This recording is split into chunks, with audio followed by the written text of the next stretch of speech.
What time you got? It's 12.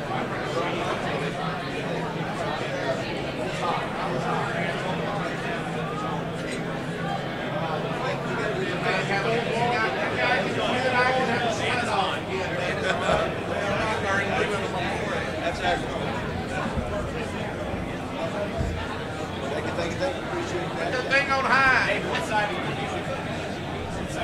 Right here. Check, check, check, check, check. All right. We get this show on the road. All right, everybody. It is a great Monday after going through the valley of losing for 7 weeks rather. It seems like, so just to put this in perspective, you all know it. Our guest Alyssa Lang knows it.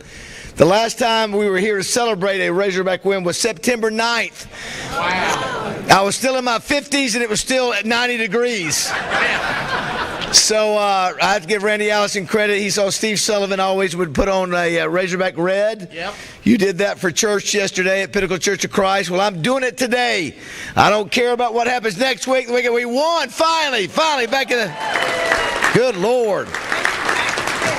And yeah, I can button it up.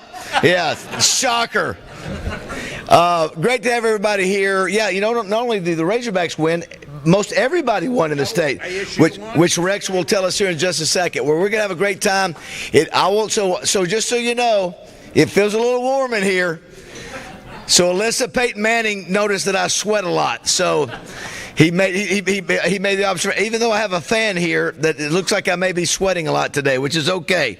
I don't know how many of you were here last week, but Chris Dorian was great. He was absolutely outstanding. Chris, one of your co-workers at the SEC Network, and he sent me a text.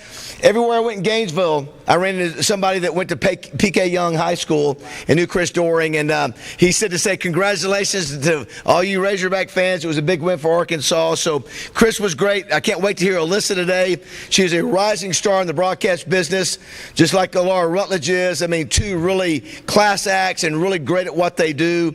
So excited to hear that. So next week also, too, by the way, we have Ryan McGee, one half of the Marty and McGee team that you see every Saturday morning. He's a great writer for ESPN, has been that way for many, many years. Can't wait to get him in. And then our last meeting of the year is David Cutcliffe, who coached both Eli and Peyton Manning. How about that? I mean, pretty darn amazing. He's going to be here for our Ken Hatfield Award. And so that's when we bring in so many great, deserving kids here in Central Arkansas. You'll love it. It is Veterans Week. If you're a veteran, please stand. Let's give them a round. If you're a veteran, please stand. Any veteran.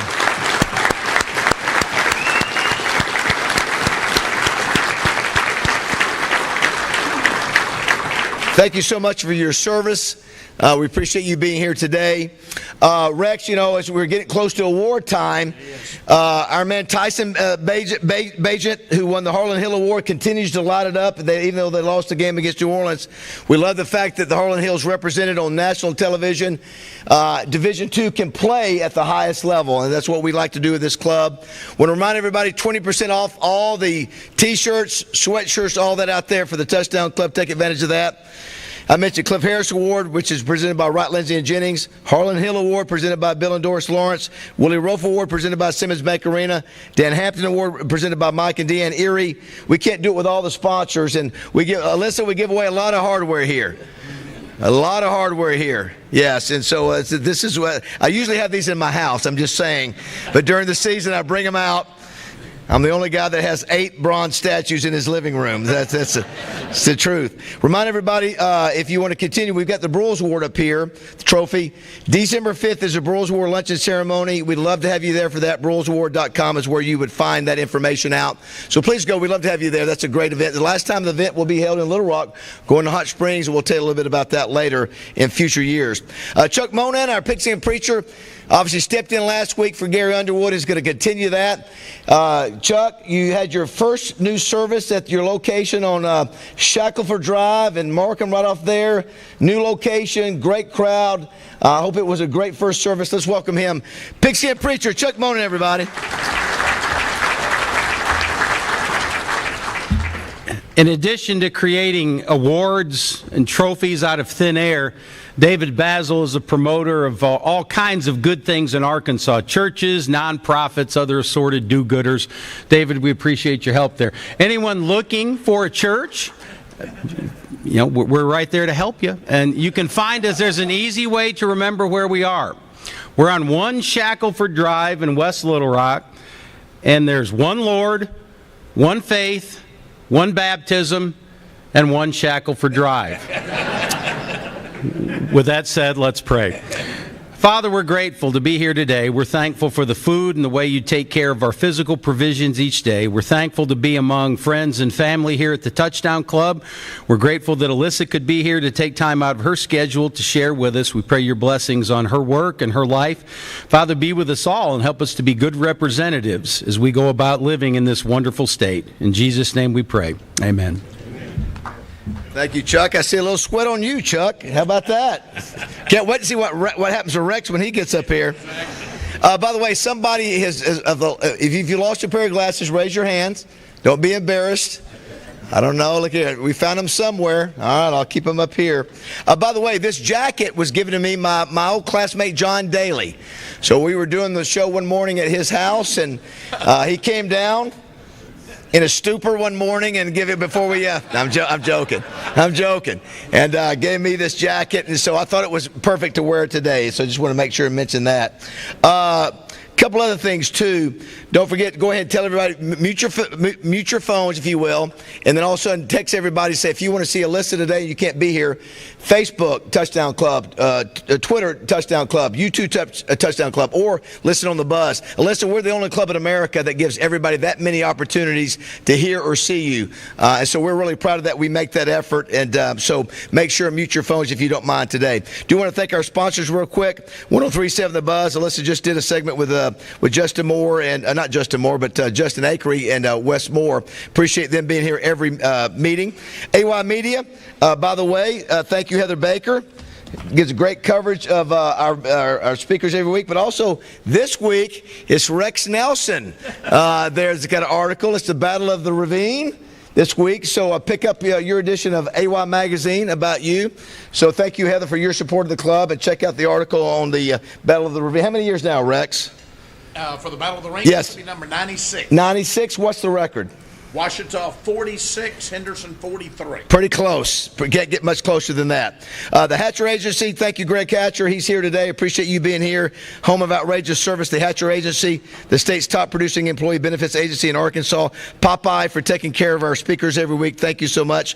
War Memorial Stadium, I do want to mention, November 11th this week is Corvettes and Veterans, the 70th anniversary of the Corvette, Rex, and the 75th anniversary of War Memorial Stadium, all coming together at War Memorial Stadium this week. Playoff games there, both Thursday and Friday. Starts on Thursday, Catholic on Friday. Starts this week at War Memorial Stadium. We appreciate their support of the club. Thanks so much. Also, Arkansas Urology. It's No Shave November. They're doing their 3rd annual beard bracket with 103.7 The Buzz. Guys, you can go on, or ladies, guys, you can go online to submit your photos. Winner gets a free 70-inch flat screen TV with the best beard. ArkansasUrology.com. Thanks to Scott Davis and Chris Shinnup for their support. Pulaski County Farm Bureau, Todd Dennis, Stephen Reichard. Great service, great rates. Farm Bureau promise. They've been doing it for 80 years. We appreciate them so much. Dairy Queen, Blake and Nelson Lively, Todd Denton, thanks so much for their support. They're growing at Dairy Queen in Arkansas, just like we're here at the Touchdown Club. Simmons Bank Arena, Michael Marion, Jenna DeGeorge. Where's Michael at? So, Alyssa was at your game this weekend. At least you guys could have given a better effort than you did this weekend. What was the final, Alyssa?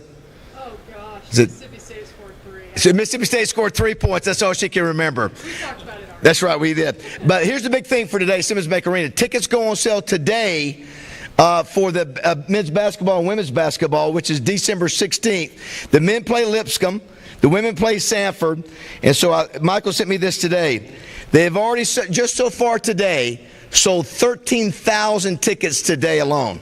13,000. So men's game tickets $30 and $40. Women's tickets are $10 and $5. That's December 16th. Get those now. That's become sort of a cool tradition here. Yeah, we need to sell that out today if we can. Summerwood Sports. We saw the video last week. The most amazing new sports facility in Arkansas, located in Bryant. Basketball, volleyball, parties, clinics, you name it all. Check it out. SummerwoodSports.com. Thanks to the Hendricks family. Advantage Service Company. Kevin Brooks. We appreciate you. One call does it all. 35 years in the business. HVAC, plumbing, electrical. Thank you, Kevin, for what you do and supporting the club. Wright, Lindsay, and Jennings. Cliff Harris Award. We're starting to work on that now. Alyssa, we do this Cliff Harris Award that goes to the top small college defensive player in America. So we're giving away a $3,500 trophy, Division II, Division III, and NAI. Each of those will get that trophy thanks to Wright, Lindsay, and Jennings. We appreciate them. That starts now. We start the process of picking those finalists and winners coming up in the next few weeks. The Democrat Gazette, Wally Hall and Amanda Copley, 19 years with the club.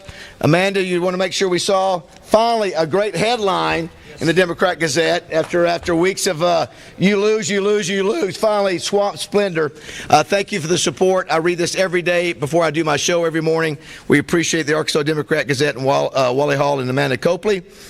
Crane Automotive, the largest dealer group in Arkansas, 20 locations, 1,000 Arkansans employed by Crane Automotive. We appreciate them. Sissy's Log Cabin, over 50 years old, founded by Sissy Jones. And so you guys remember, I don't know how many of you remember, Laura Rutledge was here, and Jim Englehorn was so kind to present a gift to Laura Rutledge. She was only the second female, Alyssa, that we've ever had here. You're number 3. You remember the first one? Charlotte Jones, Jerry's daughter, who is obviously with the Cowboys. So you're number 3, and it looks like you have a blue bag right there. Would you like to open that up and see what's in there?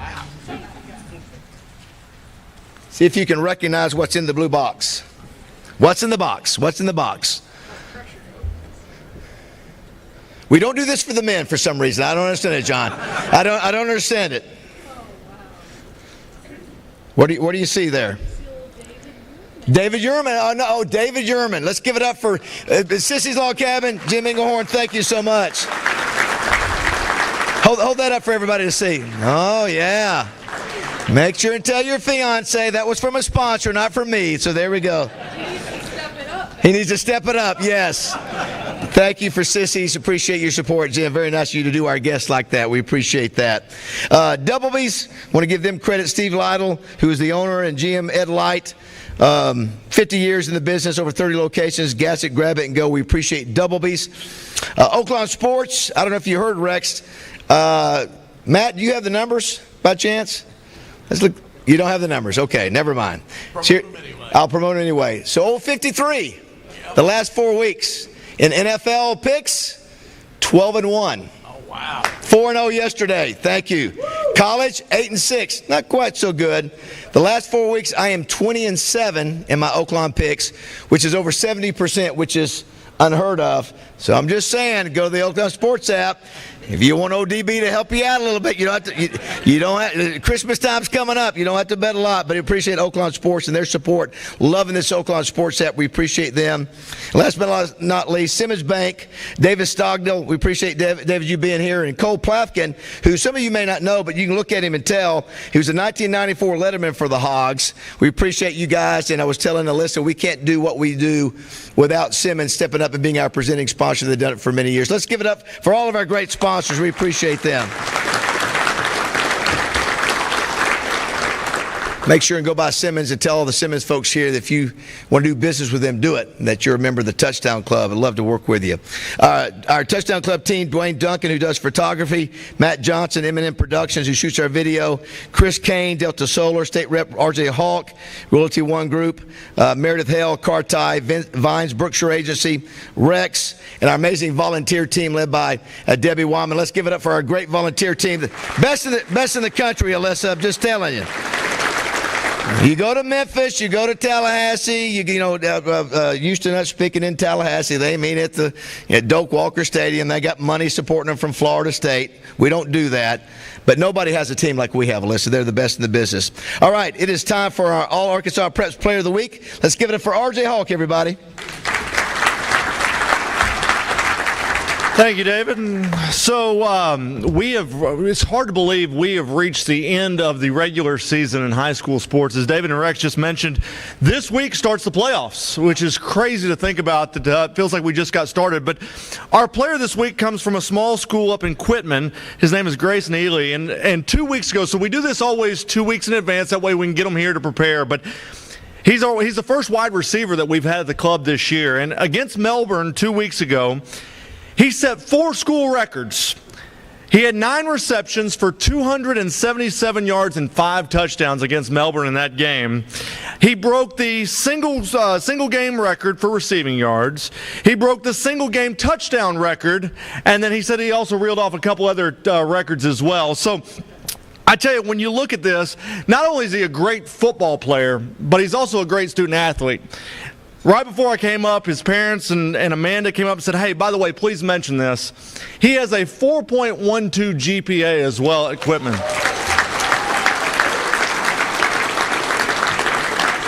His mom, Amy, his dad, Billy are here. They play Pea Ridge. Quitman plays Pea Ridge in the first round of the playoffs this week. Our All-Arkansas Preps Player of the Week is Grayson Ely from Quitman.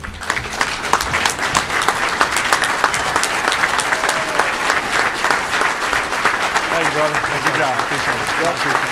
Come over here. Stand right here. We're going to take a picture. Good job, brother. Yep. Congratulations. Well, the way I look at that, Alyssa, when we have these athletes come up here, first of all, they get to get out of class, which is the greatest thing about winning this award, is that when you go 4.1, you're just showing off, right? 4.1. You're just showing off, Grayson. Listen, a lot of us were lucky to even see 3, much less you over 4. But congratulations. Keep up the good work. Yeah, I sort of slapped him outside the arm. It was nothing but a rock. Oh, yeah. What you used to. I remember those days. Yes. Before we bring Rex up, I know he and Melissa has been a volunteer for us since year 1. Year 2, I'm sorry. It's been a tag team between those two, but it's been their son, Evan, is here, who's a local attorney. You're how old now, Evan? 26. And so 19 years ago, obviously, do the math, he was 7 years old when we started this club. To watch him grow up and just do amazing things, and now that you're able to, walk away from the firm today to come over and be a part of the club is really amazing. But great to have you here, Evan, and very proud of you. Let's get up for the weekend recap with Rex Nelson, everybody. Thanks, David. And Chuck, thank you for taking over as our chaplain. I'm glad Chuck got to promote his new facility, but he did not mention an added fringe benefit. From that church, you can walk directly to Twin Peaks for lunch after services. Right, Pastor? Not good. Not good. It's right there. Not good. I don't know why he didn't mention that. It is right there. All right, I do want to add again, I kind of spoke out when David was talking about War Memorial Stadium, but of course, Alyssa, the beauty of our club is that we promote football at all levels. As you saw, we just promoted high school football.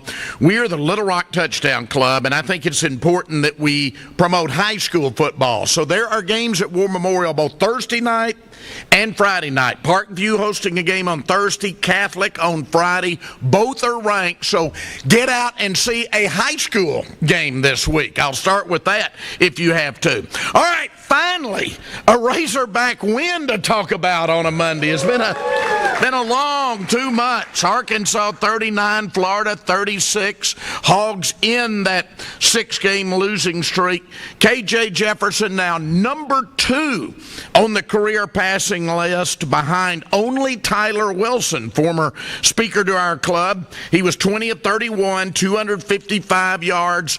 Career now 7,618 career yards. Also, 64 4 career TD passes.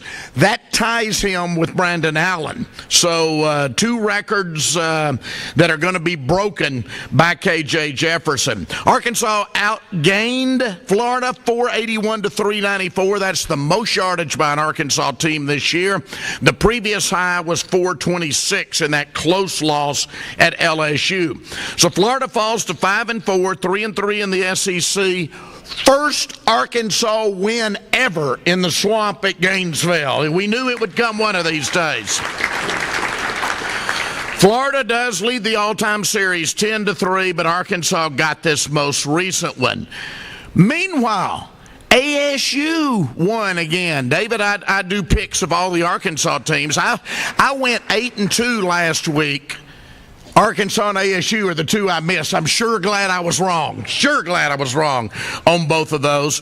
ASU, by the way, has now won 5 of its past 7 games. You know, when Butch came to speak to us, he told us it was going to turn around, that it just took time. And sure enough, 37-17, they dominated Louisiana Lafayette up in Jonesboro. So ASU moves to 5-4, 3-2 in the conference, just one more win, and they're in a bowl game this year.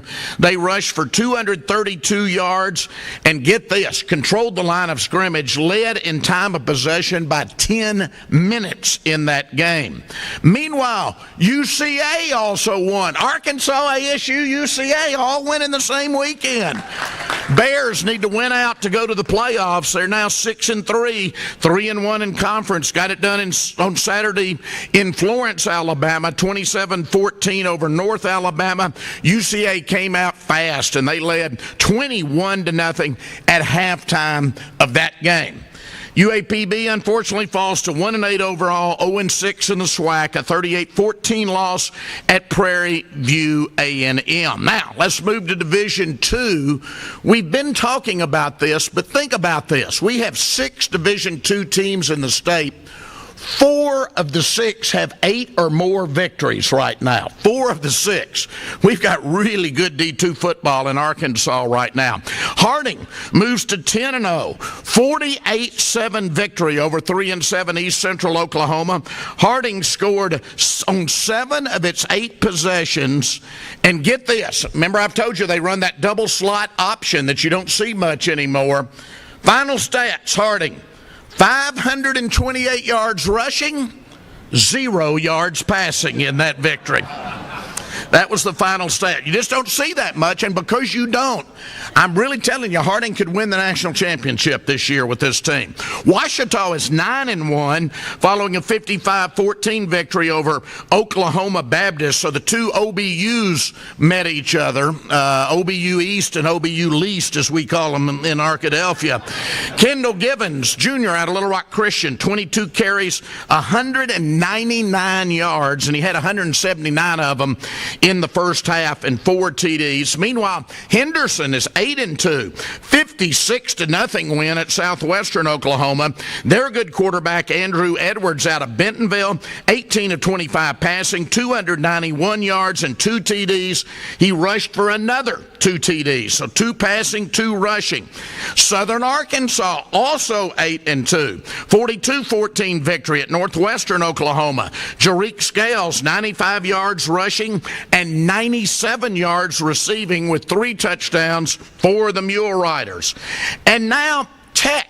You might remember back when we were talking about when the Wonder Boys were 0-4. Well, we no longer wonder about Tech's boys, because Tech has now won 5 of its past 6 games to go to 5-5. Wonder Boys defeated Southeastern Oklahoma 14-7. UAM is 2-8 after losing its 8th consecutive game, 41-14 to 5-5 Southern Nazarene. So here's what you have among the 6 Arkansas teams in the GAC. Harding's 10-0, Ouachita's 9-1, Henderson's 8-2, SAU is 8-2, Tech is 5-5, UAM 2-8. Meanwhile, Line goes to 5-4 in Division III after a 28-21 win over 9-1 Luther of Iowa. I didn't get Luther's last name, I'm sorry, but Line is 5-4. Hendricks falls to 3-6 with a 47-29 loss to 5-4 Center College out of Kentucky. Now back to the SEC. Alabama LSU. It was fun for a while. Tide goes to 8-1, 6-0 in conference. LSU falls to 6-3 and 4-2. Jalen Milroe rushes for 155 yards and 4 TDs. He passed for another 219. He was just on fire in Tuscaloosa on Saturday night. Georgia goes to 9-0, 6-0 in the SEC, but it was a struggle, 30-21 over a very good Missouri team. The Tigers from Missouri are 7-2 overall, 3-2 in conference. Now, let's see Arkansas get these next two, and then it'll come down to the Missouri game whether you go to a bowl game or not. I would like to have that opportunity. Carson Beck, by the way, for Georgia, 21 of 32 passing for 254 yards and 2 touchdowns. Ole Miss in a great game survives against Texas A&M 38-35. The Rebels deflected a 47-yard field goal attempt on the final play. Ole Miss had scored to go ahead with just 1:40 remaining. Rebels are 8-1, 5-1 in the conference. A&M falls to 5-4 and 3-3. Tennessee moves to 7-2 with a 59-3 non-conference victory over Connecticut. They led that game 35-3 at the half. Auburn, this week's opponent, now 5-4, 2-4 in the conference, 2 consecutive SEC victories, 31-15 win in Nashville on Saturday over Vanderbilt. South Carolina is 3-6, but it wasn't an easy non-conference win. They struggled in a 38-28 win over 7-3 Jacksonville State. Kentucky moves to 6-3 overall, 3-3 in the conference with a 24-3 win in Starkville over Mississippi State, which falls to 4-5 and 1-5. All right, this week, it's my favorite week of the year, as David mentioned. It's Battle of the Ravine. It ought to be on every Arkansan's bucket list if you're going to be out and about. Rex, if you don't mind, for Alyssa's,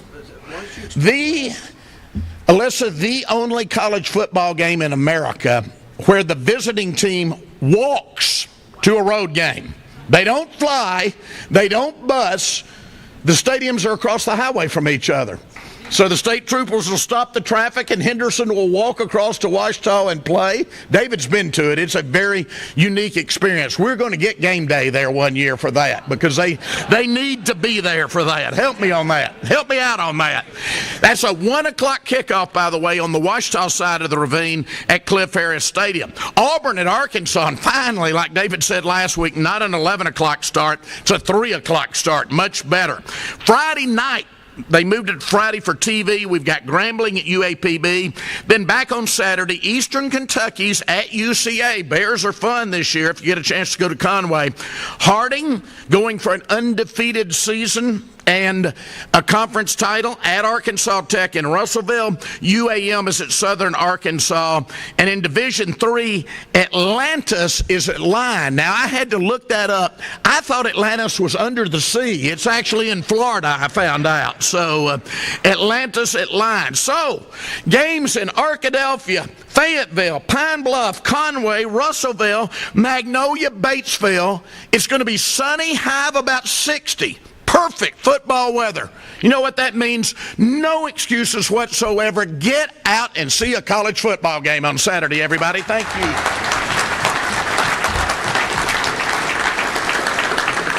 So, Alyssa, you sort of see what we are here as a club. So, even though I'm wearing the Razorback gear, we support all schools here, and that's what we promote from NAIA. Historically black colleges and UAPB, Division II, Division III, all of them, and so we want all of them to be successful. So I know as a former Razorback, I was excited to see ASU win. Me too. I was excited to see UCA win. I was excited to see what Harding is doing. We had Coach Simmons on the show this week, so we're excited about that. That's what we do here at this club, and we want to remind everybody that's why we do that. By the way, Grayson, are you committed to Air Force? How about that? Our player of the week is committed to Air Force. What a great school. I can't think of a better place to go to school. Although, well, they took one on the chin this week to Army, didn't they? Wow. But what a great education and a football experience you're getting ready to have. All right, it's really excited to have our next guest speaker. I mentioned, we've had Charlotte Jones, Laura Rutledge, and now we have Alyssa Lang. I'm just going to tell you, so we go back, some of us older than 50 and older than 60, remember our first exposure to female broadcasters, sports broadcasters, Phyllis George, yep. and who? Jane Kennedy, that's exactly right, Pigskin. So it's a new era now, but I'm just going to tell you, Laura Rutledge, you remember how impressive she was. Alyssa Lang is just that way. It's not just a look. It is a ability to know what they're talking about. They do amazing research. You're going to be impressed with her. And so you haven't seen this, Alyssa, but our good friend Steve Sullivan at Channel 7 put together your intro, and I think you'll be interested in the first video. So I want you to watch this confidence monitor here to see what he has to say. Let's hear what Sully has to say about Alyssa Lang. Hello, everyone, and welcome into GCTV. We are here at Williams-Brice Stadium. My name is Alyssa Lang. Joining me, Chris Clark. You can see from her college work in South Carolina that Alyssa was a national. That's right, guys. For college, it was on the First Coast News in Jacksonville, Florida. That week 5, 30-9 win apparently didn't mean anything. 2 years there, when Alyssa joined the SEC network. In 2022, she had a memorable debut with the late great Mike Leach, during which Alyssa asked Coach for some. Uh-oh.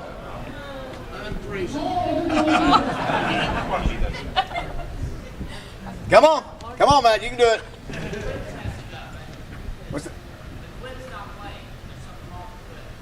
All right. Boo! Here we go. Great Mike Leach, during which Alyssa asked Coach for some.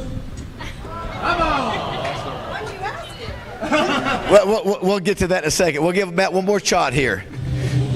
No pressure, Matt. You're fired if you don't get it right. I'm sorry.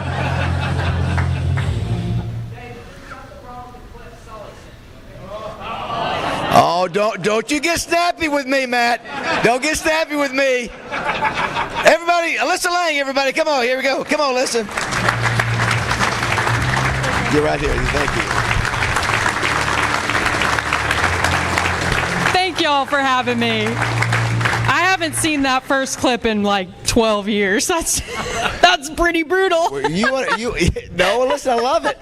Well, you understand how technical difficulties can occur, right? All the time, yes. So that was the most important thing to see was your first clip there. So first of all, welcome back to Arkansas. Yeah, you've been here before. We'll get to that here in a second. But so just everybody, so you know. So we try to get all of our speakers here, through flying, of course. But you were doing the sideline broadcast for the Mississippi State game this weekend, and so we couldn't find a good route to get her here. We're gonna have to fly her from. She would have to drive to Birmingham, go to Dallas and back. So you just drove to Memphis and then came over here 4 or 5 hours. And right? it was not a bad drive at all. Driving through beautiful Mississippi and into Arkansas, got to catch up on some of the games. Of course, listening to some broadcasts in the car. So by any means necessary, I was going to get here. Yeah, that's exactly right. Thank you so much, Alyssa. We appreciate that. And you're wearing the appropriate red today, right? Obviously. There was no way I was going to roll into the Little Rock Touchdown Club without being in all red. There was no chance. Yes. So normally, sometimes when we do our guest speakers, we sort of dive into their background. But I thought because it was such a good vibe about the win yesterday for Arkansas that we would start with what happened in Gainesville on Saturday. Hopefully, Matt will be okay from a playing standpoint. But so this is, let's watch this. This is Trey Shapp at 103.7 The Buzz. He got this as Sam Pittman walked off the field. Look at the happiness. That's his wife Jamie behind him. So he's looking at the corner section where there's probably 1,000, 2,000 Razorback fans. And I want you to watch what happens with KJ Jefferson and offensive coordinator Kenny Gotton here at the end. Just enjoy this. You can jack up that sound a little bit if you can, man.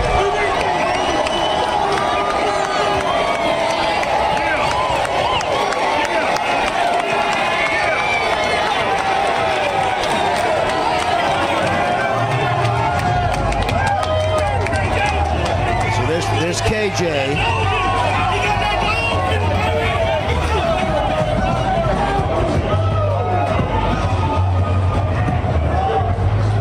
watch what happens right here. He's getting ready to see Kenny Guyton. He realizes Kenny's outside. This is in the causeway outside the locker room. For real, man. We got it. That's all we can do. We got it each and every day, man. We got it. So there's Jamie. That's Coach Pittman's wife right there getting hugged.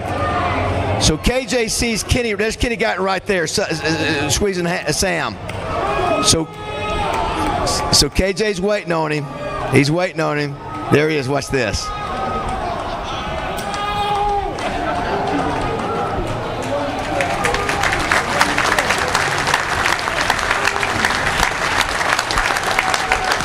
And then he goes on, he does a muscleman. He goes into the locker room and takes off his, yeah, you see, there's some more over there. It's fine, Matt, that's good. But takes off his shirt in the locker room. And so I know your fiance, which we'll get to a little bit later, is a big Gator fan. But I know that you're a big Sam Pittman fan, too. But talk about that game and what you saw yesterday. Yeah, I had the Arkansas-Texas A&M game in Arlington a few weeks ago. I had the Ole Miss game the very next week. And you guys know, more than anybody, they've been so close in so many games throughout the season. And the one thing that I've noticed, not just from this season, but from any Sam Pittman-led team, this is a team that hasn't given up. This is a team that keeps fighting. And that's a really hard thing to do when you get into the month of November, maybe not having had the season that you were hoping. It's easy for 17 to 22-year-old folks to check out at that point. And this team has not done that under Sam Pittman. I would say the same thing about those two games that I just mentioned. It didn't end up happening for him from a win-loss standpoint, but there was still that fight. And we were joking about it yesterday when you picked me up from the airport. When Florida got the ball back with 30 seconds left, I'm watching it going, oh my gosh, and I know all y'all were too, like, here we go again. And for this team to continue to fight, Sam Pittman was on SEC this morning with Chris Doering and Peter Burns this morning. I was listening to the interview, and he said that he looked over on the sideline and he looked at KJ and he looked at Rocket and he looked in the faces of his players, and he just knew there was no way they were walking off that field without that win. And I thought that means, not only meant so much to the team, to Sam, to the staff, but for the rest of the month of November. You guys mentioned it only gets more challenging when you play in the SEC to finish out the rest of the season. Maybe this is that shot in the arm for the team. Kenny Guyton deserves all the flowers in the world for calling the game that he had. So I feel like this could be maybe a spark for Arkansas to finish the year well. Well, you have a chance to visit with all the coaches, everybody at the SEC Network, and I know that. So what has been your perception of Sam, the struggles that he's had this year and last year, and maybe what his future could be? I will say coaches like Sam Pittman make it really hard to not be biased in covering this sport and in traveling to different SEC cities. Coach Pittman, from the day he got on campus in Fayetteville, if he doesn't become your favorite, you've got something wrong with you at that point. What a great man. What a great leader of men. And he's so dialed in. Football aside, every conversation I have with Coach Pittman, he's either watched something or he brings up a game or he brings up a show. He talks about how him and his wife watch my Wednesday show Out of Pocket on the SEC Network. And it's crazy because most coaches will say, I don't watch any of that stuff. I don't have time. But Coach Pittman says, we sit down and we watch that show. And for a head coach in the SEC to go out of his way to get to know the amount of people personally that he does is pretty incredible. I think that translates into what you see from the type of player he has, from the type of team that he builds every single year. And going back to that fight, like I mentioned, you don't have players and a team have the kind of showing that they had in Gainesville without believing in their head coach and without loving and wanting to fight for their head coach. When it comes to some of the struggles, I know it's been difficult. I know there have been areas that I'm sure Sam Pittman would tell you haven't been good enough and need to improve. But I would also say that he's not alone. When you look across the rest of the SEC, outside of maybe the top 3-4 elite teams, everybody's going through maybe the same thing when it comes to offensive line issues or what we've seen in the trenches. It's been a struggle for a lot of teams. This has been a tough year when it comes to playing in the Southeastern Conference. So it's not just an Arkansas thing, I would say. I understand that folks get impatient and you want to win football games, but it's a tough league to win in. Being able to go on the road in Gainesville to a place they've never won before should mean a lot for this coach. All right, so you've got Auburn next week in Fayetteville. I think the Hogs are a 3-point favorite. You know, it's amazing how that works. And then you've got Florida International after that, and you've got a really good Missouri team. So how do you feel? You obviously got to win out. You're at home, so how do you feel about the Hogs' chances? You know, Auburn's an interesting team. I would have maybe said 3-4 weeks ago that Arkansas, at home, that should be, I don't want to say an easy win because no wins are easy in the SEC, but I might have said, yeah, give me Arkansas in that game, and I think I'd still take the Hogs this weekend. But Auburn's one of those teams that's gotten better and better as the weeks go on. I know they just played Vanderbilt this past weekend. That's one of those games for their quarterback, Peyton Thorne, who has found a way to throw the football and move the ball through the air. Their passing offense has only gotten better and better as the weeks go on. Mix in that running back they've got in Jarquez Hunter, who's ripped off some long, explosive runs so far as well. I went into the season saying, knowing what Hugh Freeze is as a coach, knowing this Auburn team probably has lower expectations. They're going to mess somebody up at some point this year. Maybe we're talking about that when it comes to the Iron Bowl here in a few weeks, but I do think you've got two teams coming off of confidence-boosting wins, Auburn having won 2 straight in the SEC. They've got a lot to play for as well. But I think Arkansas could I like them for 2 of the last 3. I think Missouri's a good team. Missouri could change my mind depending on how they come out against Tennessee this weekend. Are they still, as motivated as they have been all season? But right now, I could see Arkansas winning the next 2, at least. So for the first time, we saw what we expected at the beginning of the year with KJ and Rocket. Yeah. We saw the offense, the first drive, I think we scored like 3 seconds, with 6 plays. And we saw what we were expected. We saw it almost looked like a Bryles-type offense. It was balanced, 225 yards passing, running. Rocket looked good. KJ's looking good. And so what we saw at the beginning of the year, they get preseason All-American with the Rocket, KJ second team All-SEC. That's what we were expecting to see this year. Yeah, and it's been a journey, right? I mean, firing Coach Enos, I know, is something that Coach Pittman has talked about, the why and how difficult that was. But I think it can't go understated how difficult the last 10 to 15 days had to have been for KJ, for Rocket, for that offense as well. It's not an easy thing to change a coordinator in the middle of the season. And again, listening to Coach Pittman talk about what that was like with Kenny Guyton, being in those rooms, talking through with KJ about, all right, here's what we like, here's what we're really good at, here's what we maybe have been doing in practice but we haven't been using in the game. Let's take all that stuff out. And sometimes it's as simple as that, not to be overly biased, but my alma mater went through that last season with the offense at South Carolina. The final 2 games of the season, they simplify the playbook, they throw out the fluff, if you will, and all of a sudden Spencer Rattler looks like a totally different quarterback from what we saw throughout the course of the season. KJ has never taken that, I don't think, mega step back where he looks like a different quarterback, but we've only seen it in flashes, right? If he's only able to have 0.5 seconds to decide what he wants to do with the football, it's not going to go well for any quarterback, even somebody who runs it as well as KJ Jefferson. It felt like they put him in more opportunities to decide to run that RPO, to find Rocket Sanders, Rocket breaking out with some of these explosive runs as well. Seeing him healthy for the first time, too, in a while was pretty nice. So if they can copy that, build off of that, clearly y'all saw the relationship that Guyton and KJ have. That's worth $1 million right there. You have you were telling me you do so she does everything. You do basically every sport, whether it be in studio, whether it be on site, all the sports. And so everybody pretty well, and you've gone to and you've got different broadcast teams, but you did have the chance to be a part of like 4 consecutive games, you told me yesterday, during that last year of the Chad Morris era. And so I just want you to sort of just share what you remember about, speaking in terms of where we are now, where we were then. Yeah, so that was my second season at the SEC Network, and I told Basil in the car yesterday, even though I went to South Carolina and I'm a Gamecock, I felt like Arkansas was the first fan base when I got to the conference and started covering the conference that I really bonded with because, to his point, I was here, it was either 4 consecutive or 1 in the middle there in 2019. And as y'all know, 2019 wasn't a great year. I was here for that Western Kentucky game, interviewing Western Kentucky's head coach on the field.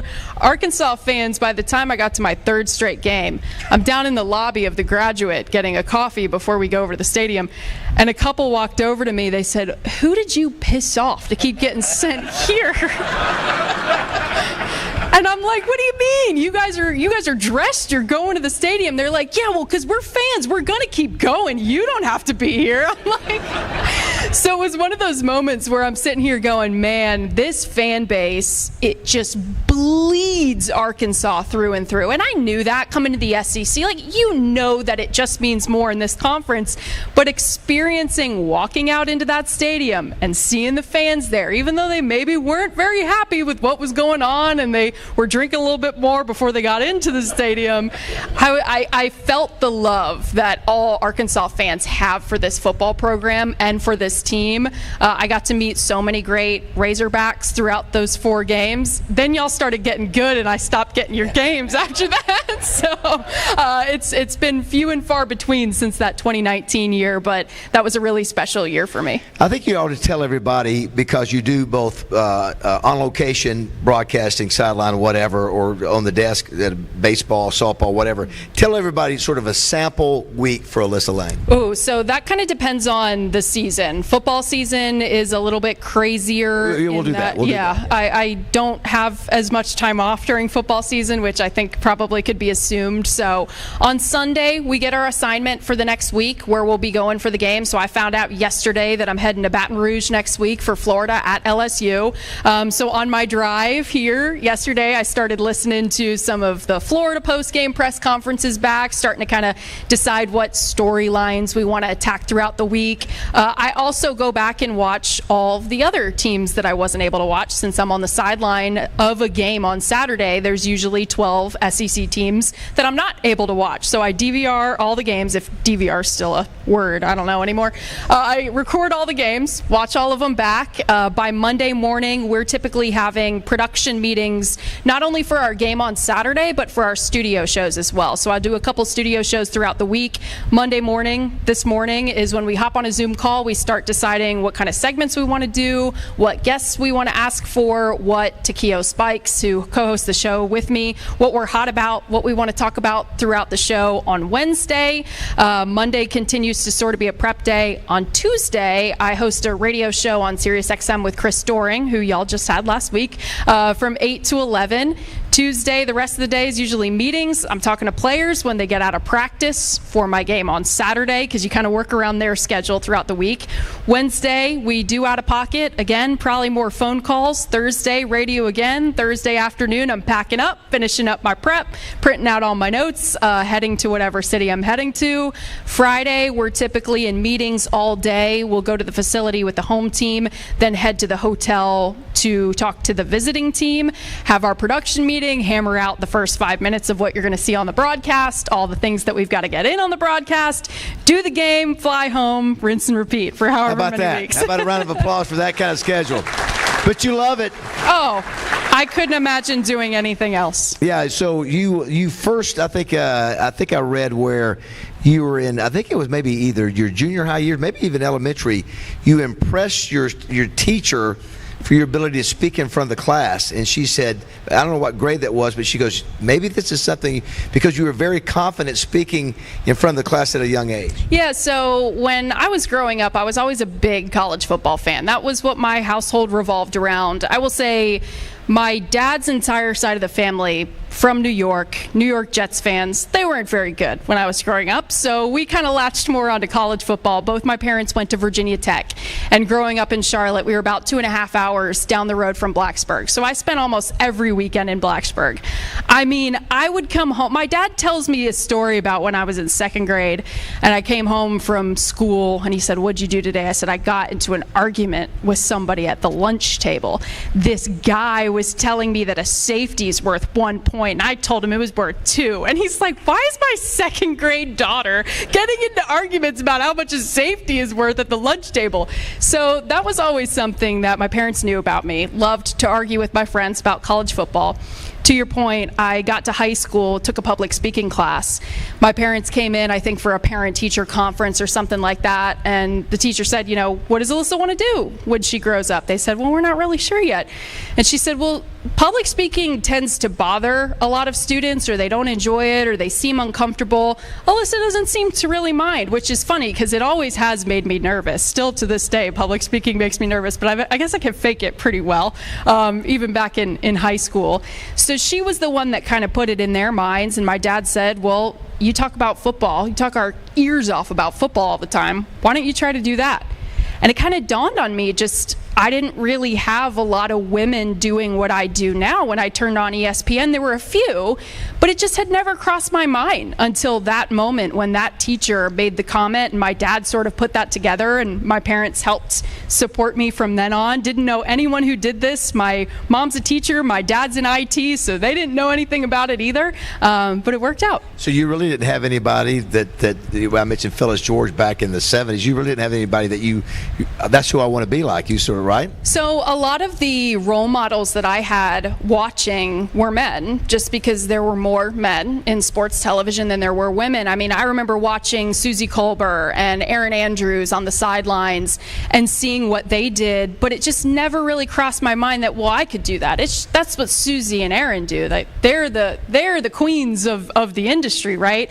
I remember looking up to Tom Rinaldi and watching his career, how he was as a storyteller, and it really just did take that teacher making that comment for even my family to say, maybe this is something you could do. So I owe a lot. I owe a lot to that teacher. Well, as your star continues to rise, one of the things that Alyssa's not afraid to do is try crazy things. So Roger and I, where's Roger? Roger and I will do crazy things on the air. We've got 4 hours to fill. And so one of the things you have not been scared to try is when you run across interesting stories, I'm all in.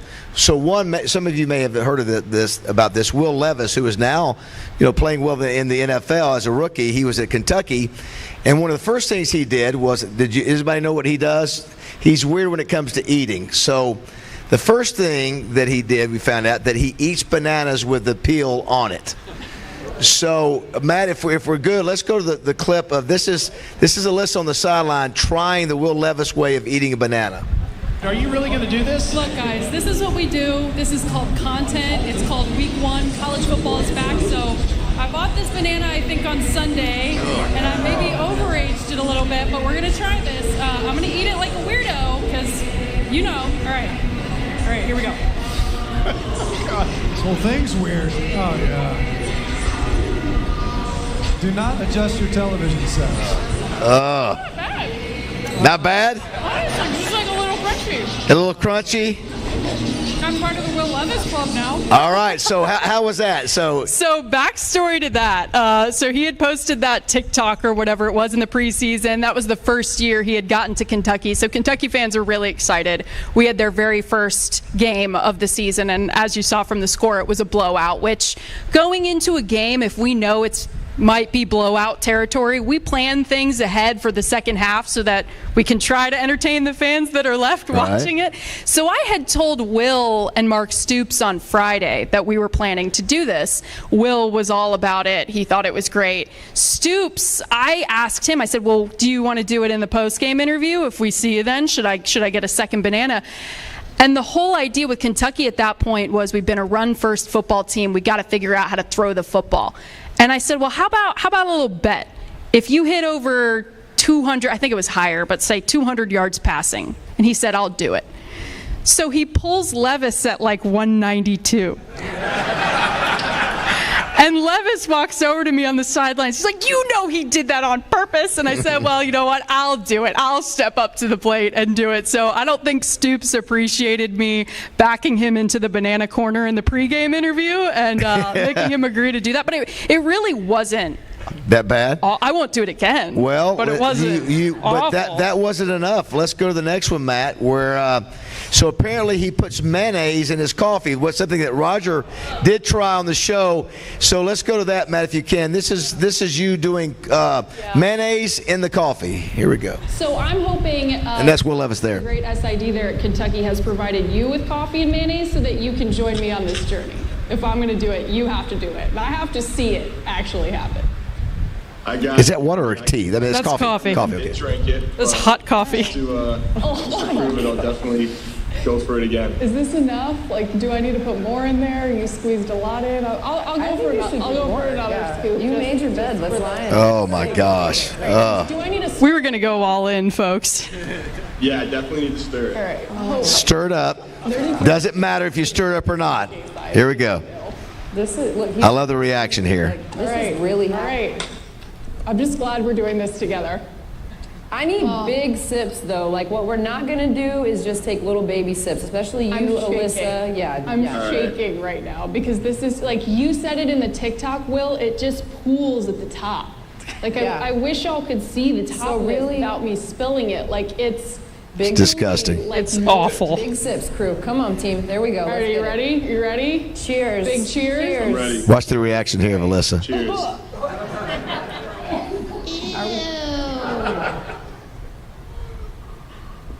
Wow, he took another one. Yep. You good? Mine's really hot. You good? Yeah, swallow it, Lang. Don't. Yep, just go ahead. Good job. Oh my God. Okay. Disgusting. So that was disgusting. All right, so that's challenge number 2. So that was gross. So there's another little backstory to that one. So once I ate the banana, Kentucky fans are like, "Oh, you're in now. You got to do everything he does." So then a couple weeks after week 1 was when he posted the mayonnaise in the coffee video. So then Kentucky fans are. I have never had a fan base blow me up about one thing like this before. You got to do this. I'm like, guys, I'm not just gonna wake up one morning and do this. So Kentucky hadn't beaten Florida I can't remember it was in Gainesville or in Lexington in however many years. And I said, you know what? If y'all beat Florida this weekend, I'll do the mayonnaise and coffee trick. So, and lo and behold, they did for the first time in like 20 years or whatever it had been. The fun part about that, we taped that at about noon the day before the show, because that was the only time that Will Levis was available. And thank God, because I actually thought I was going to throw up. Yeah, sure. I was, you know, oh, am I going to have to play this up a little bit for TV, get a little over dramatic? No, that reaction, I genuinely thought I was going to throw up on live TV. That was going to be pretty bad. The other thing that Alyssa's known for is your interaction with the late Mike Leach. And so you saw, well, we did get a chance to see because Sully Dill didn't play. Matt, let's go the first one that you did about Halloween. You decided that you wanted to bring up something about Halloween candy. And some of you may have seen it if you haven't. This is classic Mike Leach. Here we go. We talked about on the broadcast how you hate candy corn. What's your favorite Halloween candy corn? I mean, I completely hate candy corn. When I was a kid, well, gummy bears, let's see. Gummy bears for sure. Sour or regular? The Haribo. It's got to be the Haribo ones. And then the other thing I like is when they used to have the sprees in a box. Outstanding. You have to go to the dollar store to find it, but I do. And then the latest, you know, there's still candy innovation, although a while back I found that Europe had better candy than we did overall. It's because they have gummy everything. And then,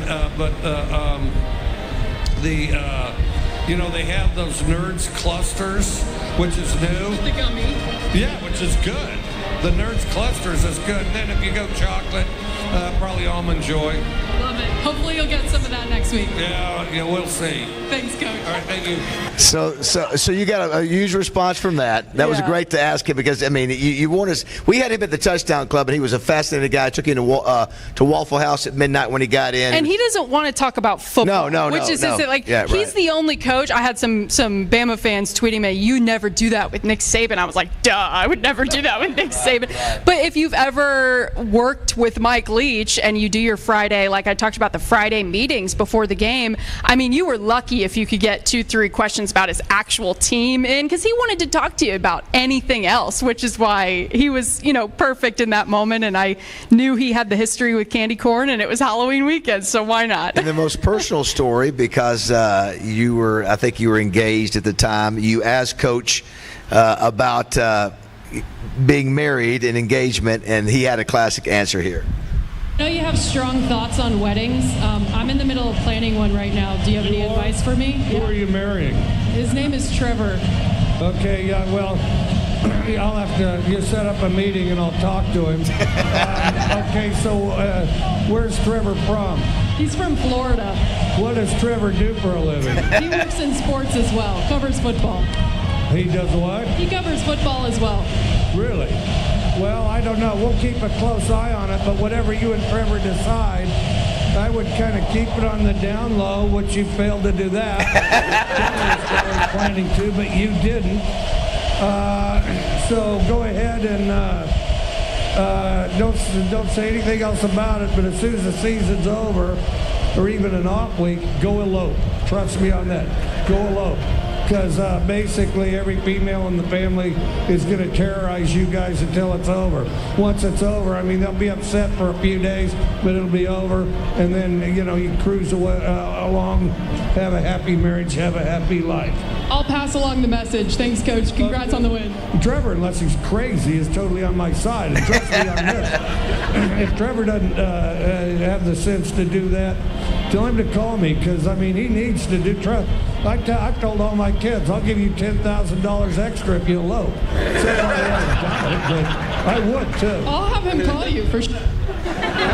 So that went viral. That was one of the great clips of just only Mike Leach could do, and you got obviously a great response. Yeah, you know, it was funny when the candy corn interview, I think, was 2021. That interview was last year, and when I got to Starkville, some of the folks around the football program are like, what are you going to ask Coach this time if we do a post? So it kind of became this expectation, and I tweeted about it. I think, you know, there was this unspoken understanding between the two of us that we're both weird. Let's get a little weird after I ask, you know, the two obligatory football questions about your game, which is funny. I got some heat on that. They're like, how did you just take the post-game interview and ask about your wedding? I said, well, I asked about the game first, but that didn't make the air because nobody cared about that answer because everyone cared about the wedding answer. But I will say he was 100% correct about everything that he said. And what, you know, breaks my heart the most about losing him and the timeline of that interview, because that was only about a month or two before he passed away. My hope was when the season ended that I could set up a meeting with him and Trevor, because not only did I want Trevor to have the opportunity to talk to this man, but I thought, you know, what better life checkbox to have than to be able to say, yeah, we talked about our wedding with one of the greatest football minds of all time in Mike Leach, and I'm so sad that we never got the opportunity to do that. But I will say, Coach Leach, if you're up there listening, I'm the one who wanted to elope all along. It's my fiance and my dad who don't want us to elope, so I really needed him to talk to them. And speaking of Trevor, real quick, we'll show a picture. That's Trevor, and that's your very nice big ring right there. And so no date has been set yet, right? Not yet, and I'm not joking when I say that he works in sports as well. He covers the NFL, so we have about 2.5 weeks in the middle of July where neither of us have any work responsibilities, and it's really hard to plan a wedding in 2.5 weeks and with the schedule that we have. So that's why I'm kind of kicking the can down the road so that one day we can just go to the courthouse and he'll get sick of waiting to just plan something. We'll close on this. So, you know, you've got connections, obviously, because you go to all the schools, but you meet people and you develop relationships that you keep for years. And so this is a picture of you, if you've got this one. This is a picture of you in Tusk, and you became friends with the Stokes family, including Keith Stokes. Obviously, we lost him at the beginning of the season, and I know that Julie wanted to be here, but just you get to meet every live mascot. You get pictures taken with every live mascot. There you are watching Tusk. You went and did a whole segment there at the farm. Yeah, I'm going to try not to get emotional talking about it, but the Stokes family was just incredible to me from the moment I set foot in Fayetteville for those 4 games in 2019. They really were the bright spot of, you know, getting to come out here and do these games. And Keith Stokes was one of the first friends I made just in the SEC that showed me what kind of a family this place is. And being able to go to their house a year or two later to see what goes into caring for Tusk and the amount of passion that the Stokes family has in taking care of the Tusk tree.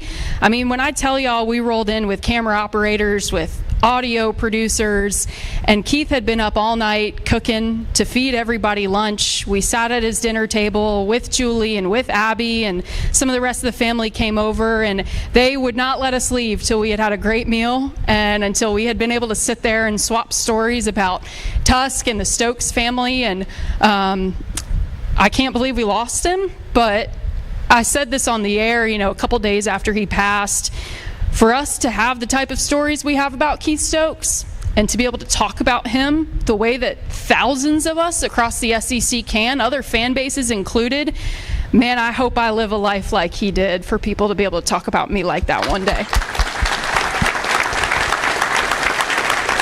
Well, Alyssa, great to have you. We want to have you back, and excited about your future. Your star is so bright, and we're proud to have your first visit to the Little Rock Touchdown Club, and we can't wait to have the next. I was going to say this first. I have been to a lot of touchdown clubs, and they all talk about y'all, and they all talk about how great a job the Little Rock Touchdown Club does. And the few that I went to earlier this year, when they found out I was coming here, they said, oh my gosh, you're going to have the time of your life. So that has been the case, and I'm so thankful for y'all for having me. Alyssa Lang, everybody. Give it up. Great job, Alyssa. She is doing pictures if you want a picture with Alyssa. Next week, Ryan McGee, don't forget.